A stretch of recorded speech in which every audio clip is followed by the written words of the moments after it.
Evening, good day. Maybe it's good night if you're joining us from somewhere like Positano, somewhere nice and warm. Hopefully, I'm joining you from Melbourne, and we'll be joined by someone who we can say good morning to, Alex. He's joining us from Perth this morning for him. But if you are live with us, I can see Jenny's here, Tired Steve, Katie, you both, Lucas, Giga Art. Hello. We have a full plate on for today. We're going to talk about lots of different questions and these types of things. So bring your questions, chuck them in the chat now, and start getting, I guess, the pipe loaded, because we are going to do some quick fire Q&A with financial advisor Alex Luck in just a moment. Now, if this is your first Rask Invest Live, you wouldn't know that we love questions that are general, but also strategically asked. So if you have a question, for example, about saving money to buy a property, or where do I get financial advice and what questions should I ask if I'm going into retirement, it's always good to just put a sprinkling of generalizations into it, so it makes it easier for us to get our regulatory tick of approval. Another thing to keep in mind is that Alex's area of expertise is for wealth accumulation, but he's also very well versed in retirement planning as well. So feel free to ask questions that might be related to either of those two things as we go through the session.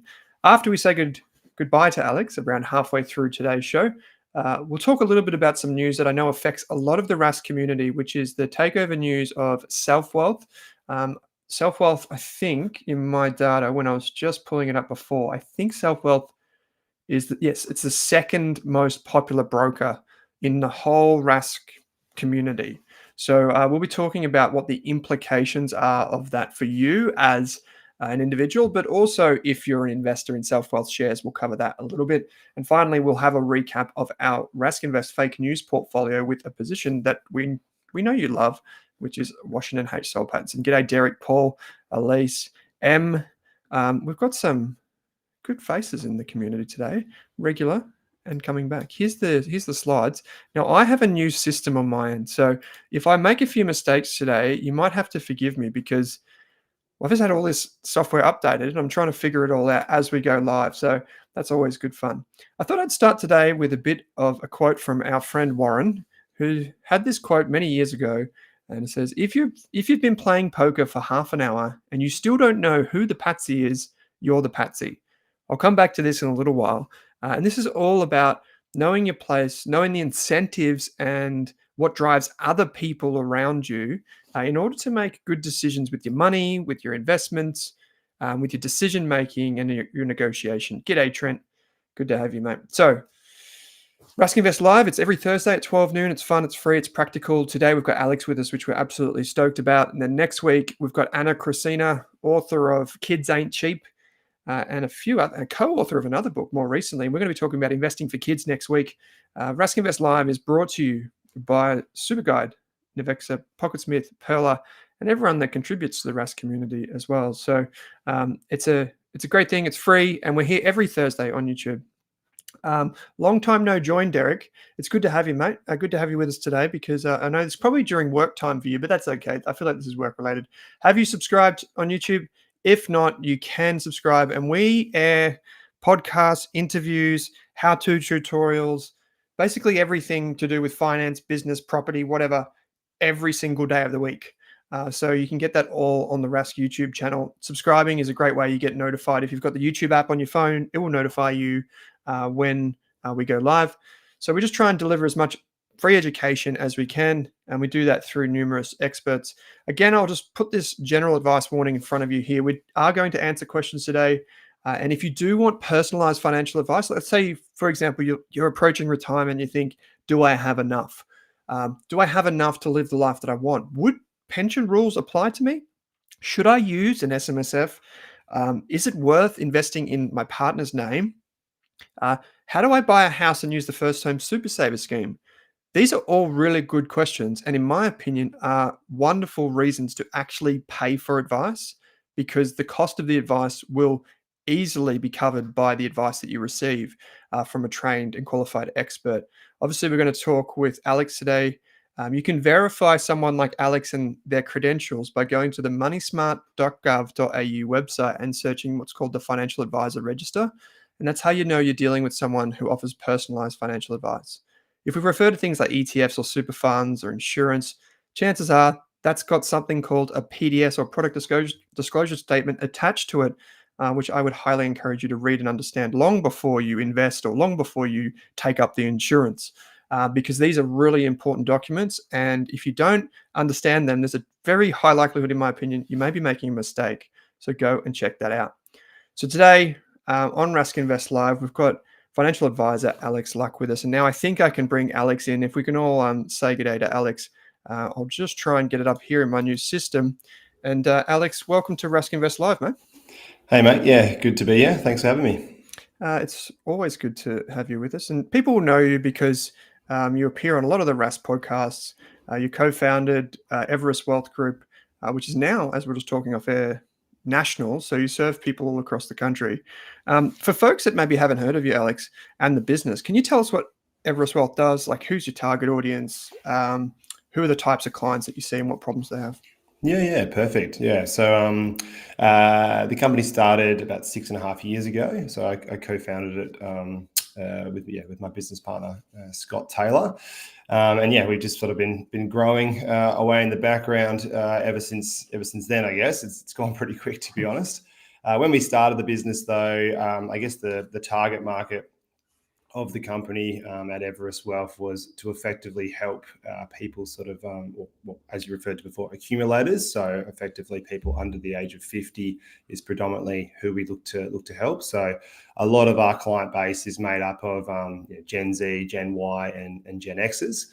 And the reason we sort of did that is I guess, yeah, in my background, so I've been going for over 10 years now in financial advice. And I guess some of the earlier roles that I had, and a lot of businesses out there are obviously there to help pre-retirees and retirees, which is great. And they definitely need a lot of help. And that's obviously, I guess, the logical reason why a lot of firms go after those markets is that's obviously typically where a bit more of the money may be and stuff like that. But I sort of saw, a bit of a gap in the market for, people starting out, or they've just had kids, or they're wanting to get that first home or that first investment property, or start investing, or they've started investing to a degree, and now they're not quite sure what to do because they've made some money, getting the right tax structuring, all these sorts of things. So so we focus more, I guess, at the start and the middle of people's sort of wealth journey, and that's I guess that's generally the space that we like to play in. Yeah, and I know you've got a really nice growing team. It's pretty big now, all across the country. Started in Perth, obviously, then expanded around to the East Coast. So I can see some great questions already from Joshua and Brian. We will answer your questions in just a moment because they're the perfect types of questions that we can put to Alex. But we did have one sent in advance, which I'm going to bring up now. And this is quite a long question. And I've put a little bit of small font here. It's about a family trust. And it's about investing basically for like a family unit. So I'm going to try and read this, and Alex is going to generalize this, or we're going to try and generalize this in our responses. So keep that in mind. We don't know who this person is, but they did send it in advance, which was wonderful. So the question is, and they've given us some, let's say, hypothetical information because we don't know. The twins Arnold and Stallone are 15 years of age in year 11 and are getting salaries working at a local Macca's. Their dad, Sam, and mum, Jackie, are 55 and 45, respectively. Sam and Jackie have been dollar cost averaging or investing into the diversified ETF DHHF and the India ETF, I believe that is NDIA, for the past 10 years through Perla. Maybe not the past 10 years through Pearl. I don't know if Pearl's that old, but we'll go with it. Same with DHHF's only been around since 2020. But anyway, we won't get too technical. It's general, right? Yeah, it's general. What is the family's most tax-efficient way, other than a trust, to pull all of the four incomes so that they can combine the income after expenses into the same pool of the above ETFs? And I'm going to kind of skip ahead a bit and say to the next bit where they say cut to another 30 years. It's 2064, and Arnold and Stallone would have their own families and would like to divert their kids' income into the same pool as them. What is the most tax-efficient way, other than a trust, again, they say, to pull all the family's income? And so they're just trying to really plan over the long term, Alex. So we're talking like decades they're thinking about.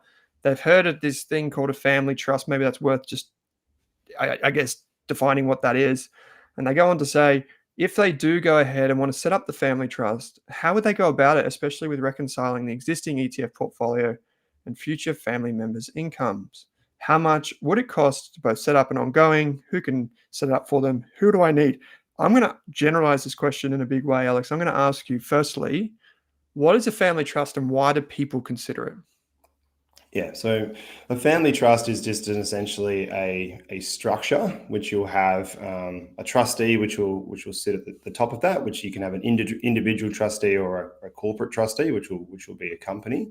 The trust will effectively define then the rules of what can occur within that structure, and then you'll have beneficiaries attached to that trust as well. So a family trust typically will have mum and dad, and then we'll have kids as well as beneficiaries.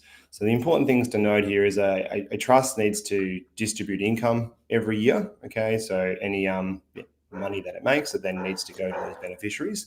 So the advantage, when these sort of came out to begin with, people would typically, so your mum's, the primary breadwinner in this example, that goes into a trust, and then that can be distributed amongst dad and the two kids that they have, which effectively then, because we have a progressive tax system here in Australia, so the first 20 grand for generalization is tax free. So say if it earns $80,000, you could effectively put 20, 20, 20, 20, and you wouldn't pay any tax in that example. So that's what this question I think is somewhat getting at. Just to be clear though, because I guess hearing it for the third time, then it's almost sort of implying that potentially they're trying to get away that they can pull all their income to begin with into a trust. Okay, so you can't do that. You can't tell McDonald's, hey, pay my salary into this family trust. Just to be clear, that is salary. But if you had also, for example, I own part of Everest, the company, and my trust owns the shares in that. So I can effectively, the income that I receive from Everest, I can put into my family trust, and I can then distribute that amongst my partner and my kids. Kids can only receive a very small amount of income. So I think it's $418 off the top of my head before they'll pay child margin rate at a child's level, which is 66%. So effectively, you can't distribute more than that $416 after that. You used to be able to, I think, back in the early 90s, but then the ATO obviously shut that down because that's what everyone was doing to obviously try to minimize that tax payable. So yeah, does that sort of explain, I think, a bit of how a trust works? Yeah, absolutely. So I'm going to go through a visual example for people that might be in need of this, Alex, and you can tell me where I've got it wrong, okay? So just to round it out for people and everyone watching, you can ask the question. So effectively, if this thing is the trust, and I'll make it black. I don't know why. It might make the thing stand out a bit better. What we're effectively saying is that if I bring up my little pencil. So what we're saying is the trust might hold assets which produce income. So let's say it owns shares in a company, right? I don't know if that's a company. Let's just say it is. That can be a company. Yep. And that company pays dividends back into the trust, right? Now, if there are people underneath this, like you or me or I don't know, kids or whatever, that income can come down here, or a partner or something like that. And the trust passes this income through, right? That's what you're saying, yeah? That's correct. Yeah. And so the benefit of this is that the trust can hold on to some assets. This is one of the benefits. But then you can't put like salary through it necessarily. Yeah. And it can't hold the income, to be clear, either. So it has to pay it out. It has to pay it out every year. Yeah. Yeah. So it's different to like a company. If you had a company where it could like sit in there and just keep turning around the income, it would pay tax obviously. But in this example, the tax is paid down here, right? Yep. So it's paid at the individual level. And to probably throw a little bit more complexity, you might have something called a corporate beneficiary as well, or a bucket company. People may have heard that term before. So that is then a beneficiary that is a company. The benefit of that is then effectively it's flowing through the top company, goes into the trust, and then it goes into your corporate beneficiary, and effectively then that again reduces the potentially minimizes the tax rate that you're paying, because that's paid at the corporate level as opposed to potentially the individual level, which may be higher. So this is called the bucket company, like you said. Mhm. So for people that are new to tax, effectively the trust is like its own entity. The company is its own entity. These people have they're their own entity. Yep. So in the case, I'd imagine some of your higher income earners, like I know you have a lot of like medical people that work with you as clients, a lot of people in mining, a lot of people in like technology, just all these types of industries where there tends to be higher income business owners and these types of things. Yep. Are a family trust common? Would it be fair? Would be that a fair statement? So they wouldn't be common, I guess, in the fact from, I guess, your base income earning perspective. So Hmm. again, to add another layer of complexity to this as well, like certain professions will attract what's called personal services income. So the Mm, ATOs basically put another layer of complexity on that even if you are, say, a dentist, as an example, often we'll call what they call PSI, personal services income. So even if you have company trust and beneficiary, the ATO will basically go, no, you're effectively earning all the income yourself. So actually, we're just going to tax you like it's a salary. Okay. right, because people might try and hide income through one of these things. Like they Well, it's not might, so much hiding it; it's just redistributing it, right, in a more tax efficient way. So it's not avoiding tax; you're not right. breaking the law, but you're just being more efficient with it. So the example I gave before, if there's $80,000 and you've got 4 people to just distribute to, effectively there's no tax paid, right? Because everyone has that 20 grand tax free threshold to begin with. Mm, Where I do see it more, to answer your question, I guess, with higher income earners is, okay, I've paid a lot of tax on this money. What I've got left over, I now want to invest. What's the best way to now invest this? Because if I go put it back in my own name, then I'm going to cop my marginal tax rate mm, again. Okay. Whereas if I potentially put it into a trust and then the beneficiaries of that are my family members, I can now be more tax effective with that passive income that I'm earning going forward, which is probably the better way to interpret that long question we obviously went through before, which has started this yeah. discussion. Which is why I guess one of the things I wanted to highlight is, if you are looking to do some investing and you are thinking long term, which you and I would obviously encourage that you are, it's Absolutely. really, really important to think about the tax structure. When we run through this with clients, when you come to see us, we always put the tax structure first and foremost, in terms of what we're thinking about, so that we're not getting into a potential hypothetical situation like this question, where they've done lots of investing and then they now got lots of money, but it's just sitting in the mum and dad's names, or depends how I Grandparents. interpret this question. Yep. And now they're going, the income or the dividends on this is just really getting up and up and up, and we're just getting taxed to the nines. I wish we could distribute it to our kids who are going to be 18 pretty soon. Yeah. Tax structure is pivotal as your first starting point. Yeah. So just to for everyone that's watching that, I think Alex has just hit on probably the most important but like somewhat silent concept that doesn't get talked about a lot is when you're financial planning or you're in your investment planning even, you got to remember you're putting that money aside for future benefit. So you don't just have yourself today to think about. You've got your future self to think about.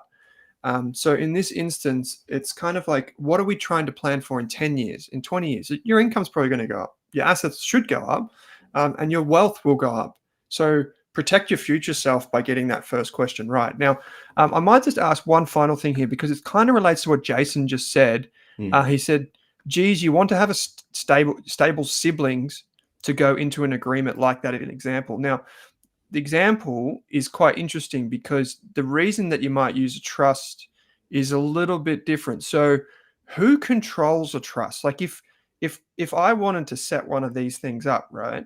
Yeah. Who makes the decisions where the money goes and what assets are owned? Those types of things. Like who actually does this trusting? So the trustee, right, which would sit above that, okay, which can be individual, or it can be a what's called a corporate trustee as well, which then you'll have a director of that company, and they are effectively the people that decide, what happens. To Jason's comment about you'd want to have a stable siblings to go into an agreement like this. That's broad basically like correct, really, because a lot of the time what's happening as well is the money is not necessarily actually being physically passed to that beneficiary. So you're not actually necessarily giving that money to your child, say. Mm, And that's where, things have happened with higher net worth families, or anyone, for example, if there's a family breakdown, sometimes kids would come back and be like, well, you've been distributing me this money for the last sort of 10 years. Where is it? sort of thing. So you do need to obviously, I guess, understand the family politics. It's like the risk of any structure, really, where you've got multiple stakeholders. You've got to have a good relationship, I guess, to make sure that doesn't break down. Yeah. Now we might move on to one. I've got one more follow-up question, but I just want to remind people something here, or just get a thought in people's heads, which is this is a very, very common setup for people that run a business, to have family trusts and to have some type of entity sit between you and your family business or your other things that you do for legal reasons, which a good accountant, advisor, and lawyer can help you understand for your situation. But this is a situation that I think, Alex, you said that you've got this situation, this kind of set up loosely. I've got this same set up loosely. And it's not just the flow of money. It's also the benefits for a business owner. It could be a tradie, could be whatever. It doesn't really matter. There are benefits beyond just what we've mapped out here. So this is a great starting point to speak to your advisor about. Speaking of, there was kind of like some really important questions just on the end there, which are it's like a two-parter. If someone does go down this path, Alex, it's like broad strokes, because it sounds like it would involve a few people. Like, does it involve accountant, lawyer, etc.? And then roughly, like, is this something that's expensive to do? Yeah, so it's not necessarily too expensive to do. Like, obviously, what's expensive, what's not, it's somewhat, how long is a piece of string kind of question. But broadly, I guess in terms of the order that you may look to, or professionals that you may engage to see whether this is worthwhile for yourself. Obviously I'm biased, but financial advisor would be a very good sort of starting point. A financial advisor has to be a registered tax advisor, so we have to be experts in tax first and foremost. The accountant would be the one, though, that would physically set it up. Okay.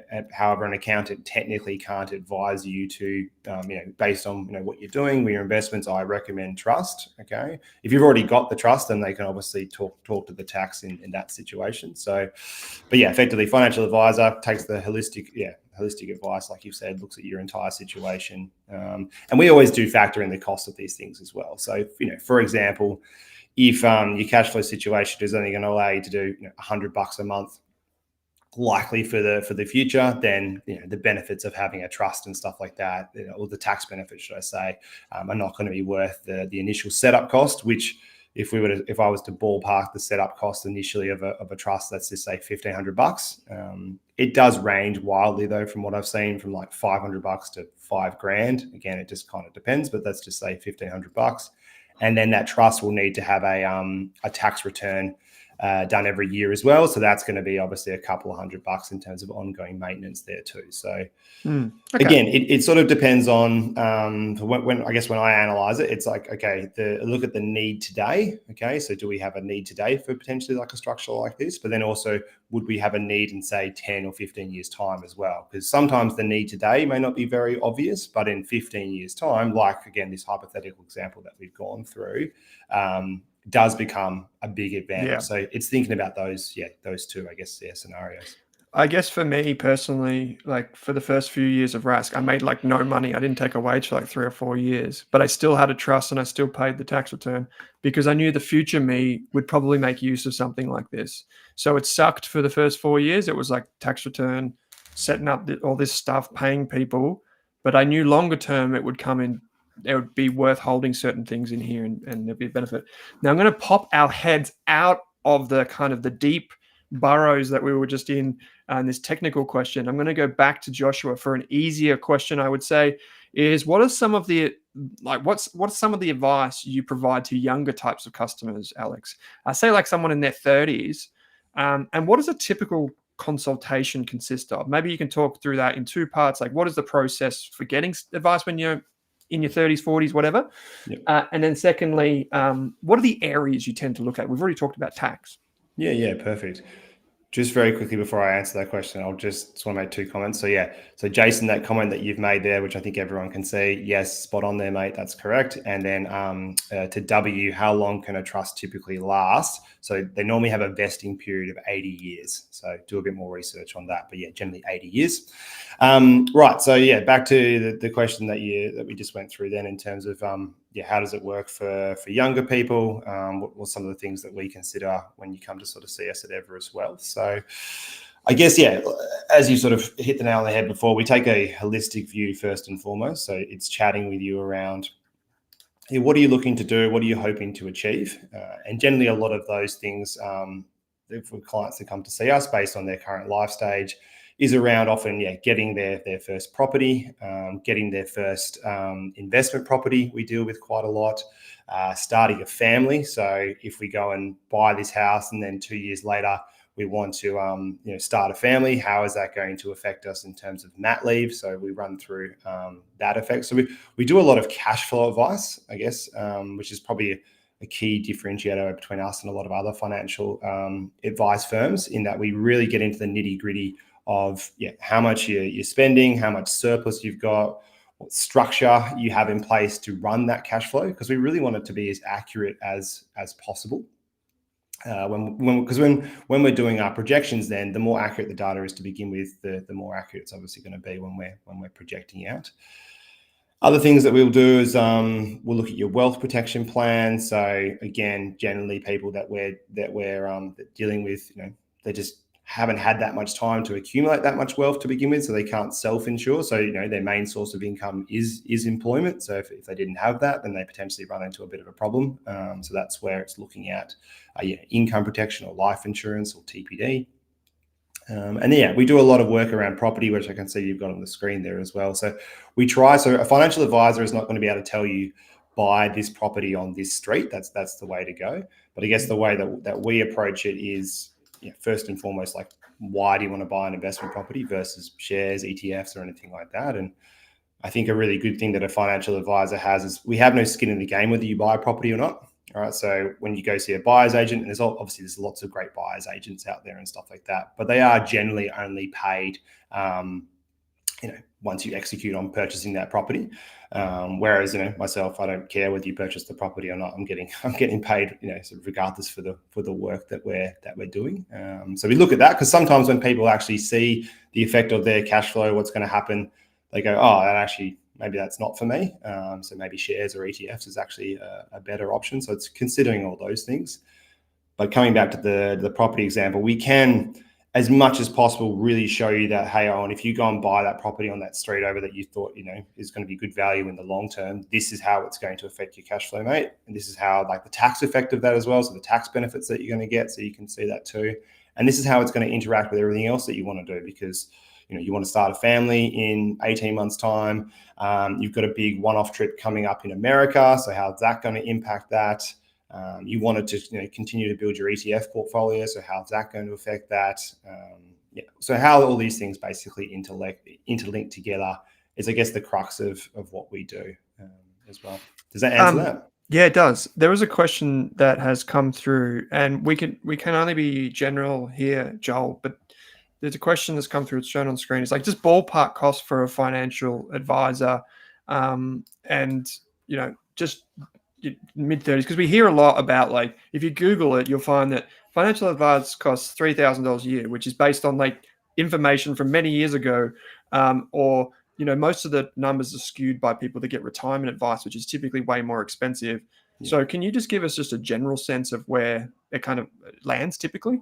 Yeah, absolutely. And I think it's really important to take a step back. And if you are thinking about getting financial advice, when you do go and meet with a financial advisor, because generally they'll give you, 15 minutes, an hour, for free per se, to sort of talk you through. And that's what we do. So I'll just talk to our process. Currently, you can book in a free 15-minute call with us, which will basically have a bit of a chat about your situation initially, what you're looking for, and tell you a little bit about us. From there, if we think that we can potentially help you, then we move to an initial meeting, which we also don't charge for. and that generally goes for about an hour.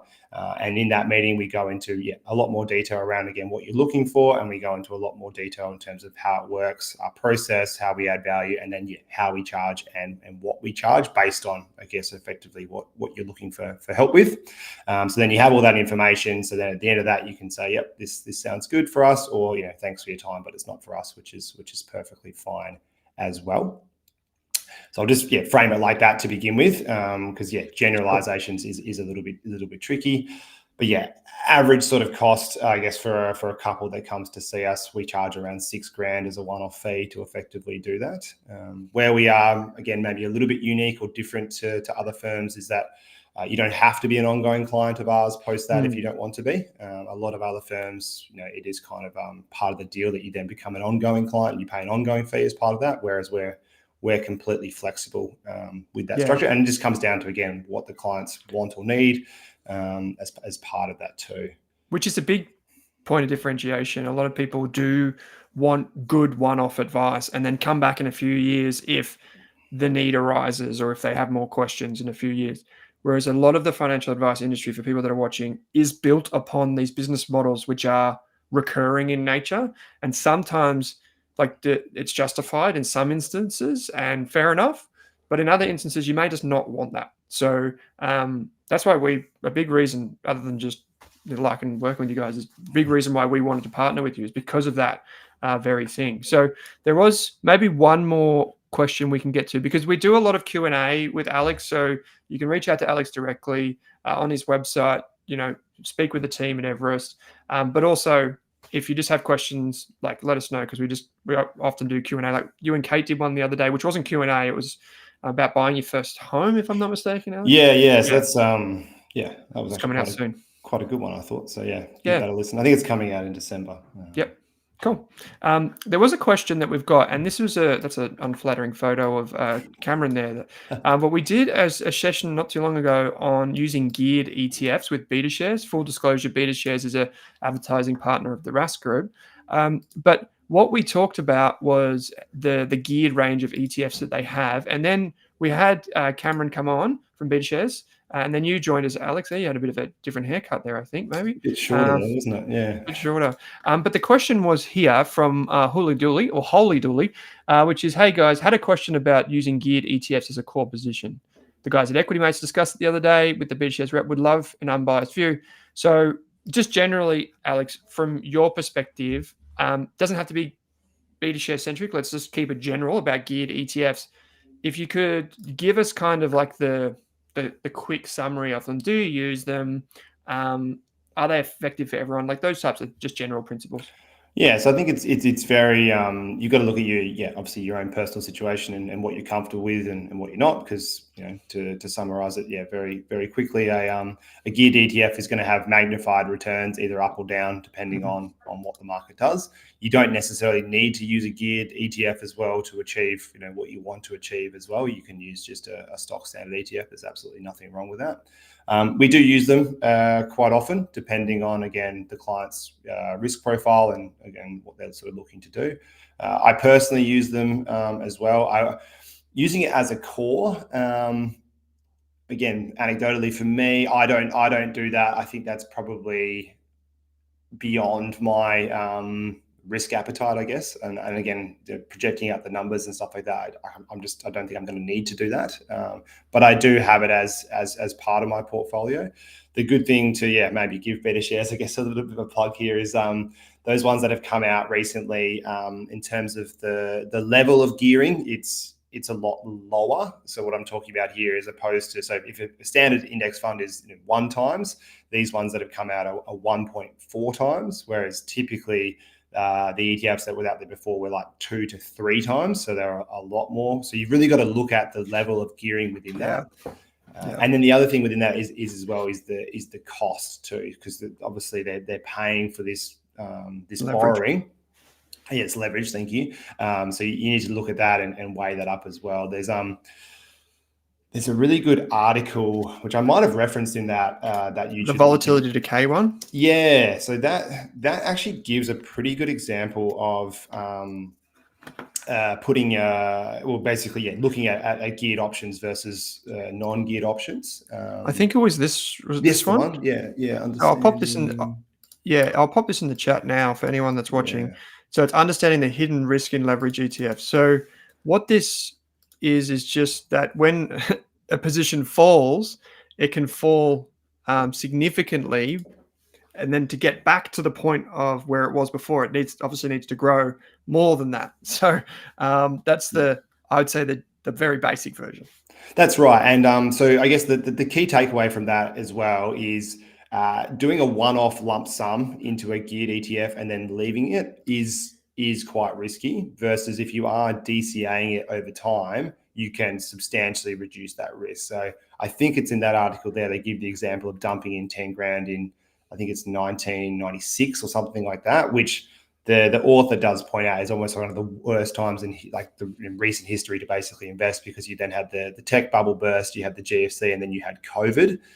So in that example, that 10 grand in this geared ETF that he picked, which was a 2 times leveraged, so more than GHHF in the example we gave before, had only just come back and gone above the S&P 500. But if it had dollars cost average, it would be miles in front by now. So that's probably another key takeaway is if you're not able to DCA into a geared ETF, that does substantially add to the risk of that, because of that volatility decay which people can read about.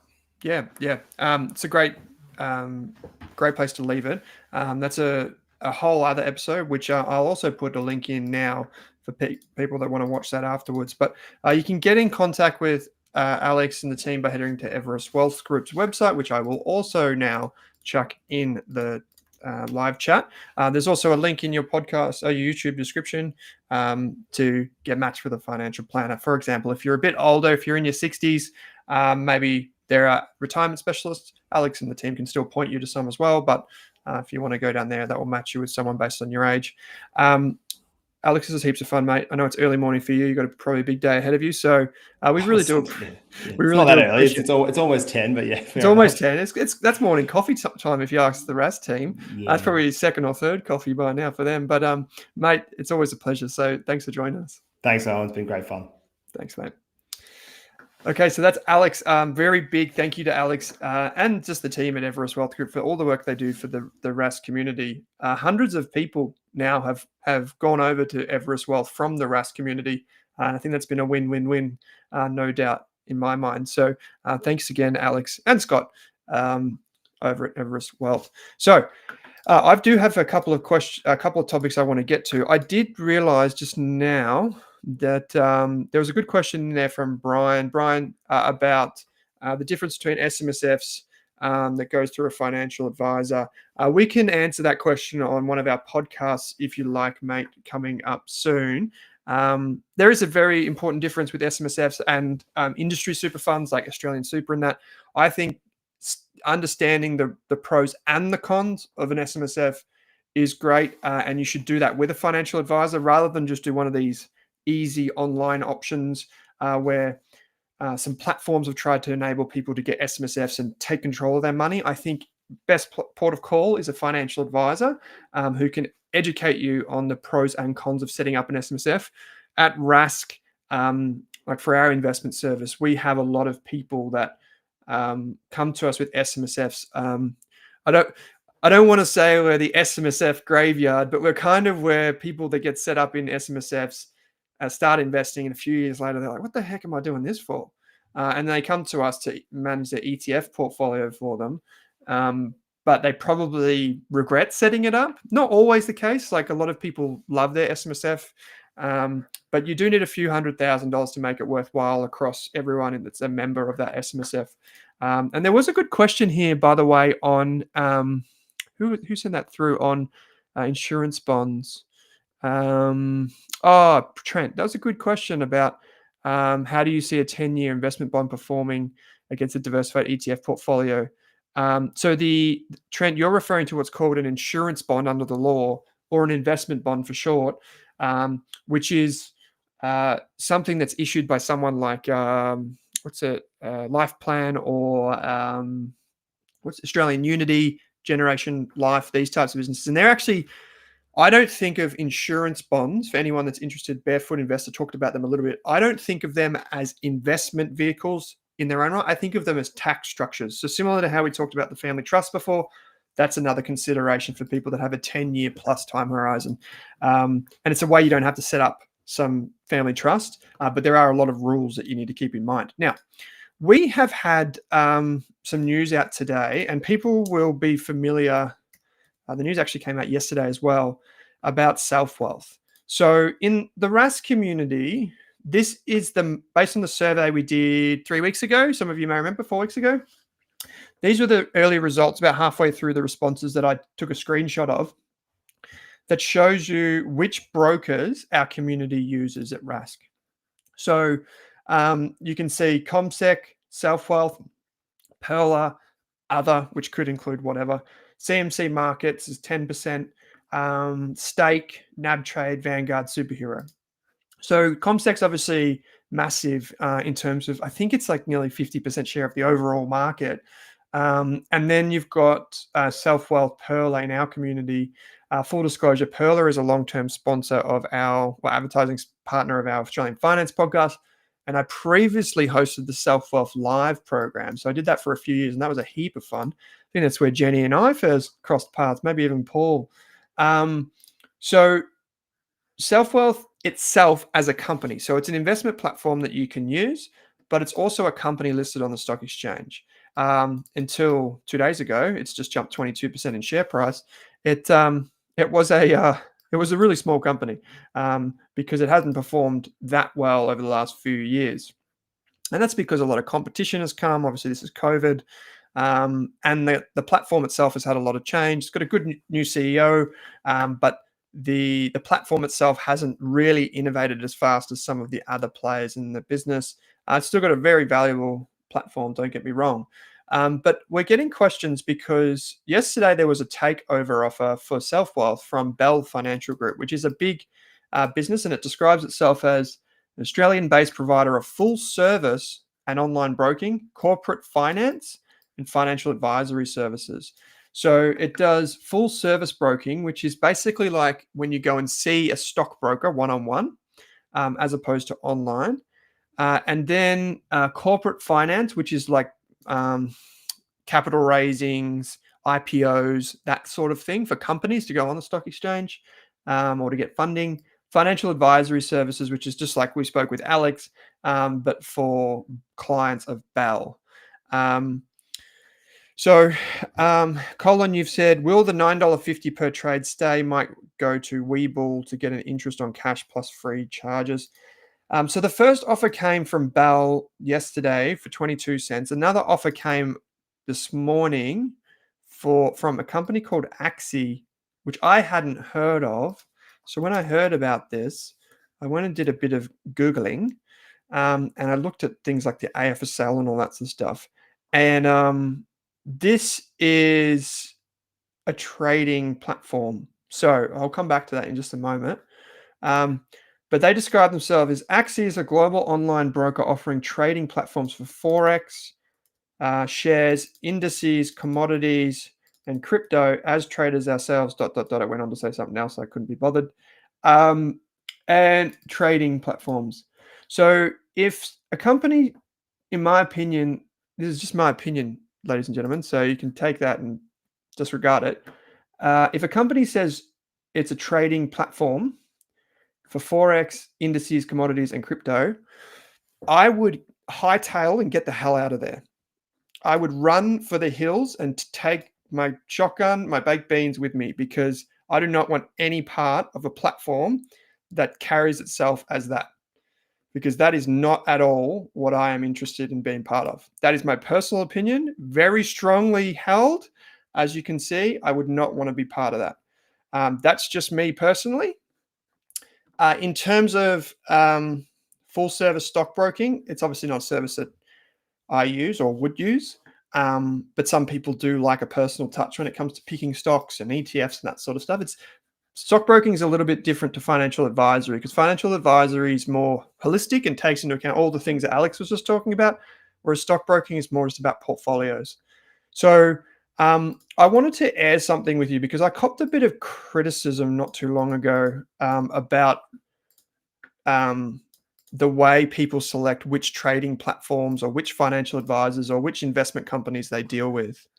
Um, I believe that if you are an investor, you're very fortunate to be able to have money and to be able to do things for your family, for yourself, for your communities as well. The reason that I enjoy finance is because I get to help people make more money, which then they can use to support themselves, their families, and their communities. Maybe they give money back to local sporting clubs, or maybe they get involved once they're financially independent in volunteering, or maybe they don't do any of that stuff. Maybe they just play video games and that's what they want to do. Then that's cool too. But the key thing is you have a choice. And I think as investors, you have a choice to ethically choose which companies you support, who you trust, and ask yourself if the company that you are trusting truly cares about your goals.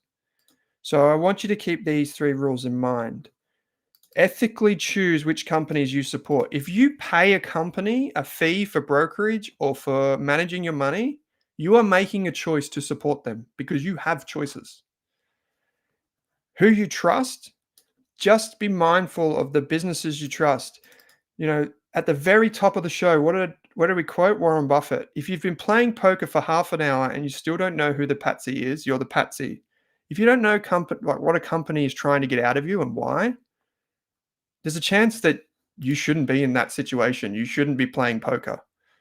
Ask yourself if the company truly cares. Now, a lot of people read the Barefoot Investor book or watch that guy from the US, Ramit Sethi, and they hear them talk about, keep your fees low, keep your fees really low. And I love those guys and what they do. But keeping fees low is not the only thing that matters in life. And the reason is because some of the companies that offer you the lowest fees do the worst things to other people that you don't see.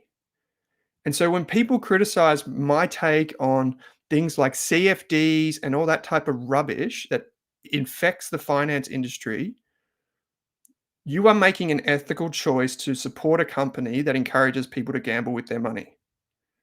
So you can come at me for that. But when I tell you that I would never support a company that offers CFDs or trading instruments, it's not because I don't think that some people make money. It's because of the flow-on effect that it has on Australians. And so I would make a very ethical choice around who eventually takes control of Selfwealth. If that does happen, I'll talk you through why it might not happen in just a moment. But if the time comes, just be aware of that. Now, if I was an investor in Selfwealth itself, I think this is great news. I think that takeover is actually really good for investors because you might be able to liquidate your shares. I think the deal, we don't know much about the deals that are on offer, but the deal from Bell Financial Group seems to be the best one so far. Even though it's less, I wouldn't be surprised if Bell comes back and offers a bit more money.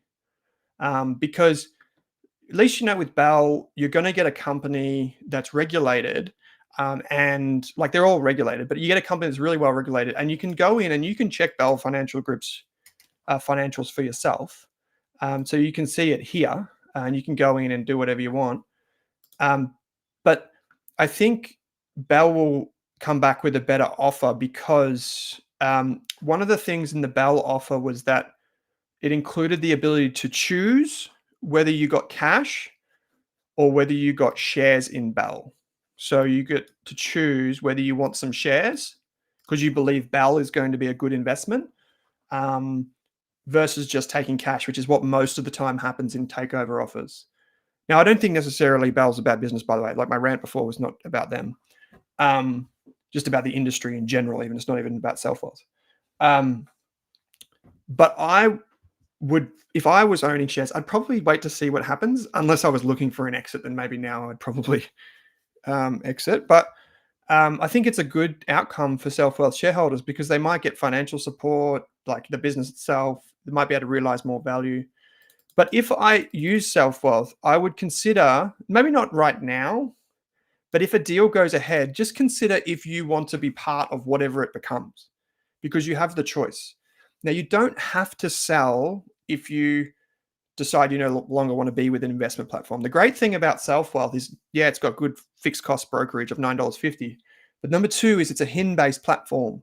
So meaning that you own all the shares legally and beneficially. So you can choose to do what's called an in specie transfer, which is where you can transfer your shares rather than sell the shares and then move. But I don't think Selfwealth's going to change. Like to Jenny's comment, well, you made two, which I'll come back to. You said, what you said, I'm quite concerned about this takeover. So Jenny, I'm not concerned about it because I know the Selfwealth team and I think they're a good team. But what I would be mindful of is like what you want to do in the long term. Like, is there an opportunity to have your voice heard about, what happens? I think it's still safe. Like I'll come back to that in a sec. It's safe. Like it's a great platform. It's safe, right? Like it ticks all the boxes that I would to make that opinion. These are the boxes that it ticks. It's regulated by ASIC. The assets are held on a HIN. It's an established platform that's been around for a long time. It's ASX listed. It's on the stock exchange. Like you can go in to Selfwealth's financials and you can see what they're up to, who owns shares. So there's more transparency there. But I would just consider if you didn't want to be part of something that, like if one of those foreign weird companies that offers CFDs and trading instruments is not at all aligned with what you want to do with your money, there are options, is what I would say. So I always ask myself now questions like these. Is my broker safe? I think that like Selfwealth is obviously safe. Is my broker regulated by ASIC? Yes, Selfwealth is regulated by ASIC. Who owns my broker? Well, you can go in and you can find out who owns a brokerage platform. You can use a website like Market Index, or you just go into the annual report yourself. But you can use a platform like this, and you can see who are the big shareholders in a platform like Selfwealth. So you can see I think they just take they just take this data from the back of the annual report and update it every now and again. I don't know exactly how they do it, but you can see some of the names that are involved. You might also be able to Google them and find out like what interests they might have and whatever. You can see directors and all that sort of stuff. The reason why I want to know who owns my broker is because I want to know what incentives they might have. How do they make money really? So some brokers, you can go and ask them about this. How do they make money? So a lot of them charge $9.50 or like a flat fee brokerage like Selfwealth does. So we know how Selfwealth makes money from that perspective. But thanks to the fact that it's publicly listed, you can also go in to its annual report and you can check, how does it make money? You can go in and look. Well, it's more transparent if you know that you can review the annual report and that sort of a thing. You could do the same thing for Bell. I don't think you can do it for Axie. I have no idea where they come from. Are the owners incentivized to align with my own? And so what I mean by this is who owns the platform and are they aligned with the people that use the platform? Like, for example, let's say you like to choose skincare based on the ethics of that skincare manufacturer. If you go to that company's website and you're like, oh, look, they invest money to support, they don't do animal testing. The products are made in Australia. I can speak to someone on the phone. I know who owns the company. Like that type of thing, you will be able to determine if that's a company that maybe has a similar alignment to you. But if you find out that someone owns something and they might be looking at it from a different perspective, is it really aligned with you? This is why I keep coming back to saying, if lowest fees aren't the only thing, because lowest fees means that the company may make money in other ways, like using what's called netting. They may have a different best execution policy, which is, let's say, for example, people always get in a tizzy about this. Let's say, for example, your broker charges you $5 to buy shares and you pay $4.45 per share in a transaction. What happens if you bought your shares and you paid $4.60, so an extra 15 cents? Would you notice? You still got charged $5, but there was 15 cents that went missing per share. Where did that go?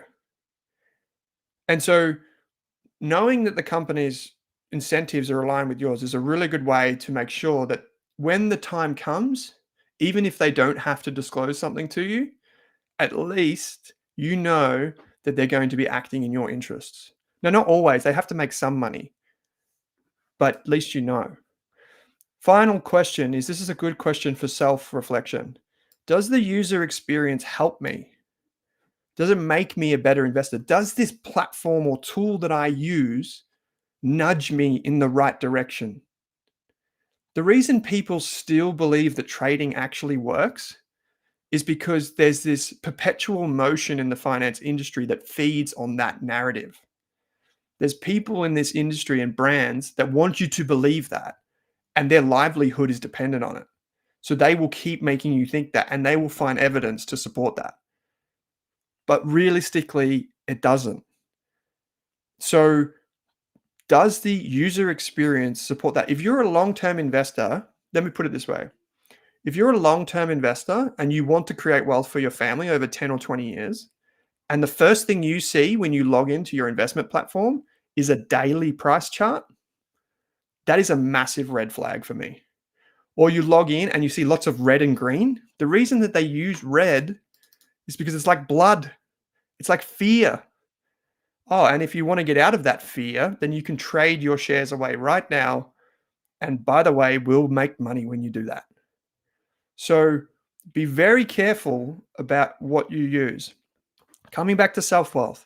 Selfwealth is safe. Selfwealth is good. I'm not in a rush. I wouldn't be in a rush to change anything at all. Like I just wouldn't be. But I would want to know what is happening with the company that I am like ethically choosing to use with my money. Now, I love the team at Selfwealth. I love all that. I have no dog in this fight, but I just want everyone to be informed and make sure you pay attention because it might be important to you. I think Selfwealth safe. We don't know if these takeover offers are going to go ahead because they're both non-binding and indicative. And there's a lot of water that needs to go under. And it's a good thing for Selfwealth because Selfwealth is a great platform and it's a good business model. It's always been transparent, all of those types of things. So just keep that in mind. Now, if you have any questions around my rant, I'm more than happy to answer it. Anyway, let's move on to something more positive rather than me ranting about random stuff. Do people want us to put Soul Pattinson in our fake news portfolio? This is the final thing we'll have for today. Spend 5 minutes talking about this. So our fake news portfolio, which you could set up the track through Selfwealth or something like this, owns these investments. And so far, we've got a total return, according to Navexa, of 1.26. We didn't start it that long ago, but one of the things that we were supposed to have on our list of names was Washington H. Soul Pattinson. Now, Washington H. Soul Pattinson is a business that seems like a listed investment company. So when you look at this company, you might seem to think, oh, it sounds like one of those listed investment companies. It's really not that. It's actually a company that's listed on the stock market that does investment. Isn't it funny how we turn words around in finance? So it's not like WAM, like Wilson Asset Management. It's not like Argo. And it's not like AFIC. It's not like Whitefield. It's actually just a normal company that goes and invests in other companies. And so this company started over 100 years ago. And I believe, I could be mistaken here, but I believe that if it pays a bigger dividend next year, it will become what we call a dividend aristocrat, which off the top of my head is a company, maybe it's already this. It's a company that has paid a dividend, a rising dividend, or equal or rising dividend for 50 years in a row. Jenny says, yes, Soul needs to be added to the fake news portfolio. So does Colin, Mini Berkshire. So what does Soul Pats actually do? So the difference between Soul Pats and a listed investment company is this is a company that can do two things. One is it can operate companies. So meaning that it can buy entire chunks of other businesses. So it could buy, I don't know, Selfwealth. It could buy the entire business and operate Selfwealth as the sole patents and investment platform. Actually, sounds like a pretty good idea, to be honest to me. I would definitely, it would tick all those boxes for me before if it did that. But then the the other thing, I don't know why this got cut off. It must have got cut off when I was taking it from the annual report. We actively invest in a portfolio of 200 investments and can adjust the portfolio mix. I'll go like that. Oh no, there's something wrong here. Portfolio mix, full stop. There we go. Another thing that it can do is it can invest in other businesses. So it doesn't take the ownership stake, it just invests in other businesses. So instead of owning all of Selfwealth, it might own 10% of Selfwealth and let Selfwealth just operate itself. So Graham says, yep. D says, yep. Aussie Berkshire, that's correct, D. Kylie says, yep. Ali, you said, did Aristocrat have paid an increased dividend for 25 years? Right. Okay. So Soul Pats, I think, is beyond that now. Maybe I was thinking of something else. So what does it look like? Dividend King is for 50 years. Thank you, Ali. Thank you. Thank you. So what does this business actually do? So when you look inside it, what you'll find is it invests in the stock market. So it invests in stocks like BHP, Combank, that sort of a thing. It can invest in small companies, so like small caps like Selfwealth, or private companies as well. It has this division called private equity. Private equity is where it can invest. I think it owns early. What's it called? Early something swim school. I can't remember the name of it. Let me just get this up. Investment portfolio. It's like something swimming. Private equity. No. Yeah, here we go. Aquatic Achievers Swim Schools. So if you've got one of those in your neighborhood, you'll know what I'm talking about. It's got AMP Control, which is an electrical contracting business. Ironbark, which is like financial advice and funds management business. It's got agricultural assets, like it owns some really advanced factories that work with farmers and that sort of stuff. And if we go back to my slide, here it's got strategic investments. So this is where it might own, say, a big chunk of Brickworks, which is the owner of Austral Bricks, TPG Group, aka TPG Telecom. I think it had New Hope Coal in there. It's got a bunch of things. We could actually just look right here, couldn't we? That's not the right one. Oh, it's not got it here either. But it's got a lot of these businesses in there that you would probably know very well. It's got this thing called a credit portfolio, which is managed by Dean. So credit is if you have, let's say, for example, you had $100 million. You could choose to invest that in anything. But one of the things you might choose to do is you might choose to loan it to other people or other businesses. So you might come to a business, say like mine, and you would say, hey, can I, like I might say to you actually, hey, I need $100,000 because I want to invest in this new technology project that I've got going on. Will you give me the money and loan it to me? That's what we call credit. It's like extending a line of credit, right? And typically the way that works with Soul Pats is it's like businesses that are pretty well established. So not my size of business, which is small, but like a large business or like a medium to large business. Like maybe it's millions and millions of dollars that it's lending. And that's really compelling. And then it's got property assets as well, of course. So Soul Pats is different because it's a company. Unlike an ETF, which is a trust, a legal trust underneath, and it has to pay out the income, just like Alex was saying with his trust idea before. A company can keep the money inside it and keep reinvesting it and reinvesting it and reinvesting it. And then one day it will pay a dividend when it's ready. And that's what Soul Pats does. And to Ali's point before, it's done that for a very long time. And so you get a company, not a trust. And so if we look at the long-term performance of Soul Pats over time, this is just the dividend, the share price performance. We can see that it's very consistent over the long term. Let's go into the finance section of Google, which is always not trustworthy, but who cares? So we'll come in here and we'll say, look over 5 years. So compared to the Australian Shares Index Fund from Vanguard, which is, I know, very popular amongst everyone. So that's 18%. 18% from Vanguard, 54% from Soul Pats. Remember, this doesn't have dividends. So there's dividends reinvested and all that sort of stuff. And over the long term, Well, Solpats has been around for a very long time, longer than the ETF has. So you've got a better trading history. But over the long term, you would see that both have performed very well. The question that people often ask themselves is like, well, why would you have this and VAS together? I think the reason that you would have them together, and I've always been actively considering putting this into one of our portfolios at Rask Invest, is because you get an active investment company with this. You don't necessarily have an ETF, which is like really transparent with every single day's trading or whatever, but you get a family that run the business. They've proven themselves over 100 years. It's a company that pays franking credits. It offers exposure to other companies, other shares, also private equity, which you can't get in an ETF, emerging companies, some of which will be private as well, which you can't always get through an ETF, property, which you can't always get through an ETF, and credit, which you can't get through an ETF. So it offers a lot of stuff that you can use to complement your Australian shareholding. In addition, because it's a family-run business and they've been that way for a long time, they're not one of these finance companies that go out there and have flashy cars and have private jets and all that sort of craziness. I've interviewed Soul Pattinson business managers for many years now. I've been very lucky in that respect. And every time I walk away thinking, wow, they're just really down to earth. So I'll bring up the most recent, which was with Todd Barlow. This one right here. This is only out a month ago. Wow, it seemed like such a long time ago. Yes, get Sol into Rask Investors, Joshua.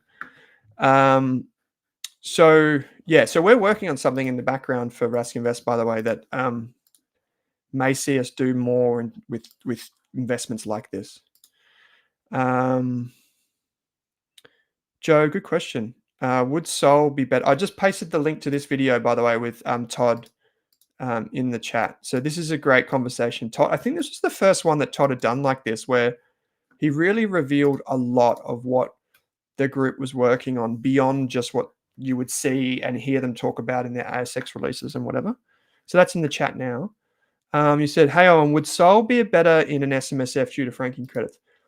I think in that respect, just generally speaking, Joe, Sol Pattinson, I think is a good investment inside or outside of super, to be honest.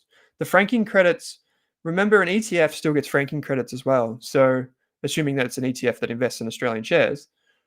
So I don't think there's necessarily any big difference is the answer to that. But I would think that for some people that have a very high income tax rate, sometimes they prefer to hold shares and not ETFs because of the tax component. It does actually work out that over the long term, ETFs probably are as good, if not better, than companies. But it's still really important to understand that an ETF does have to do its distributions every year. So at the end of the tax year, you get a tax statement that says what taxable bits you have to put into your ATO tax return. Whereas with a share, it only pays income and it doesn't have capital distributions. It's a bit geeky to talk about that, but we've done some other things on it. So I think we should put this into our fake news portfolio. We've obviously got, where are we? Where did I just put that?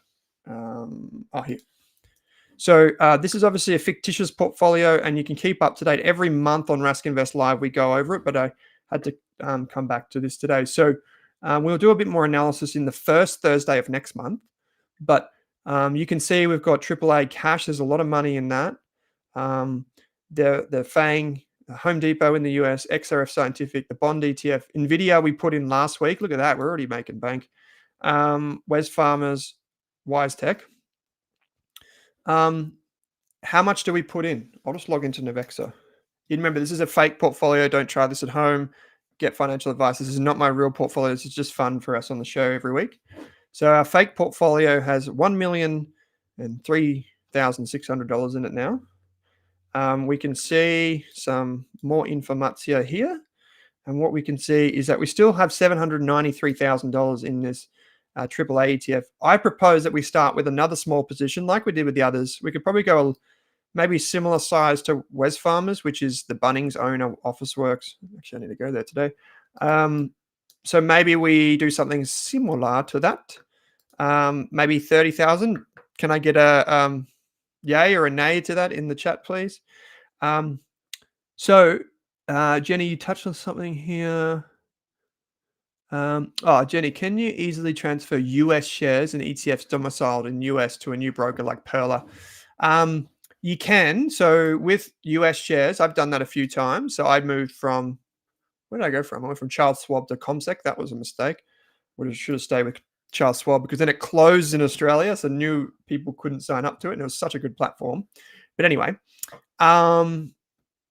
you can fill out a form depending on the broker, Jenny, that will allow the transfer. It's not as clean as a Australian shares transfer if you have a HIN, because the US has to go through a few different changes. The key thing is when anyone transfers shares or closes a brokerage account, please do me one big favor, is make sure you keep a record of all your trades. So go into the trade history or like the confirmations and download all of that and put it in like Google Drive or save it on your computer or something.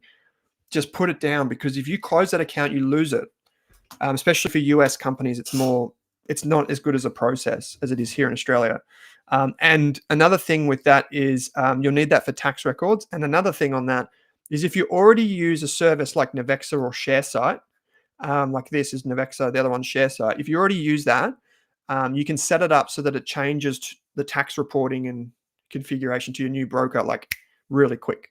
So yeah, I would make sure I've got this set up as well before I maybe do the transfer. Coming back to some questions. Thinking of changing Selfwealth to Pearl, says Graham. HIN ownership, cheaper brokerage, decent app. What's the downside? Well, there's a bit of administrative burden, that type of thing. Same with Jenny's question. Like, I don't want to recommend anything. Full disclosure, Perla is an advertising partner of Rask. My rant before was not necessarily about telling everyone to go somewhere. Like, that's not, apologies, Graham. I just want to, for my own sanity and just to whatever. But the things that I look for, I can just be generally accurate. It's like the things that I mentioned on the screen before. I can take this down now. How do I get rid of this? Here we go. The things that I look for in my brokerage is like all the things that I mentioned. Does it actually care? I do like HIN ownership. It's not a deal breaker for me, but I do like HIN ownership if I have the choice. What else? Problem with HIN ownership though is if you have a small balance like kids accounts, it's really difficult. Like we're trying to do that at the moment with our Rask Invest servers, and to try and get like brokerage really low, to try and get it all like really low so people can invest like $50 for their kids. It's really hard with the HIN model, but with the custodial model, that is an advantage. Decent app, all that sort of stuff you said before. Yeah, I don't really need an app for my type of investing. I like it, but I don't do a lot on my app. I do it mostly on computer. So that doesn't really matter to me. It's just HIN. If it's not HIN and it's a custodial model, like who's the custodian? Are they good and reputable? Is the company reputable, like that I'm dealing with? There are a lot of companies that tick these boxes. And how do they make money? Like every way do they make money would be really good. I don't really trade US shares directly as much these days as I used to. I use ETFs for a lot of my overseas exposure. So that's a different consideration. They don't get HIN with that, obviously.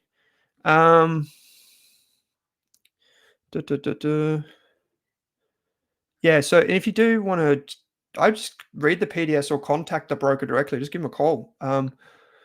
So Joel, you said, is there a cost involved with transferring stock from Selfwealth to Rask? Just in general, no, Joel, there's no fees. I don't know if Selfwealth has any fees. I don't know, but we don't have any fees from our side. What else is here? So everyone's going, yay, yes. That's in relation to Soulpats.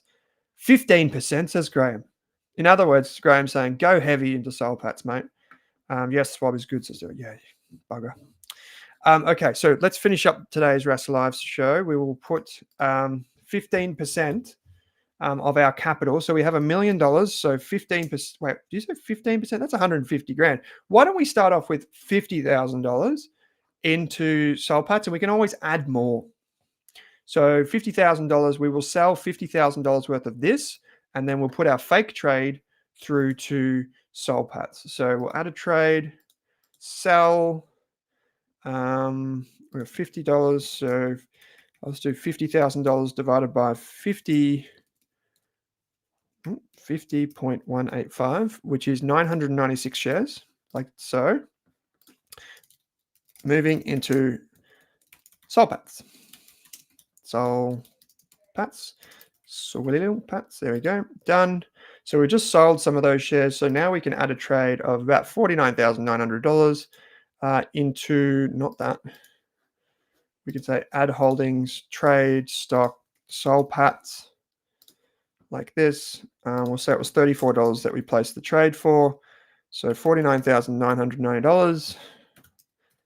And we will get 1,458 shares of that according to our fake Navexa dollars. And we've got our trade. So now we will be able to see that shareholding over time right there. If we go back to the Rask Invest live page, hopefully it shows up here already.